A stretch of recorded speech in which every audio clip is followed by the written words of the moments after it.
Hey, James Buonassisi here from Remax Select Properties. Thanks for stopping by my website again. I want to talk a bit about competing offers and what that's like for a buyer and what some of the things we can do to improve the odds of you getting an accepted offer in this situation. Typically, we see a lot of multiple offer situations when the market's really good, like we have right now in Vancouver. So here's a few things, just to keep in mind that when making an offer on a home that has other offers going in at the same time. In other words, multiple offer situation. Okay, first off, make the price as strong as possible, and in terms of what you're comfortable with. No use in spending twice as much money on something just because somebody else is going to do it. I mean, don't let other people's actions or behaviors dictate what you're going to do.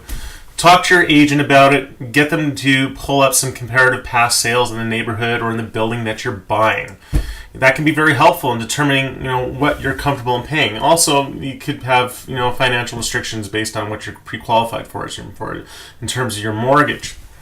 Speaking of mortgages, most likely you'll be going in with a mortgage to buy a place, which means you would want to be putting on a subject to a first mortgage. Now, there's some things you can do to sort of make that offer look a little less volatile with that subject. Maybe perhaps get your agent a copy of the pre-approval letter, and so when they go and present the offer, it's there and they can show that you are serious as a buyer. Inspections is another subject that we always see or often see. Sometimes people go in without that subject, but it's kind of risky. However, you have to be mindful of the fact that your competition may be doing that, going in without an inspection. That is risky. What you can do to circumvent that risk is to get an inspection before the offer is presented. So let's say they're going to look at offers on Monday. Well, then get an inspection done on Saturday or Sunday, or before then if you can. Now, the risk here is that you don't get the place and you've spent $500 on an inspection report. However, I'd rather you risk that $500 than risk $500,000 and buy a lemon, or even more, as the average detached house in Vancouver is a lot more than $500,000 now. One more important thing I think you should do when in a multiple offer situation is make sure your realtor is going to go and present the offer themselves if possible. It is your realtor's right to do that unless the seller of the property has expressed in writing that they do not wish to see realtors present offers.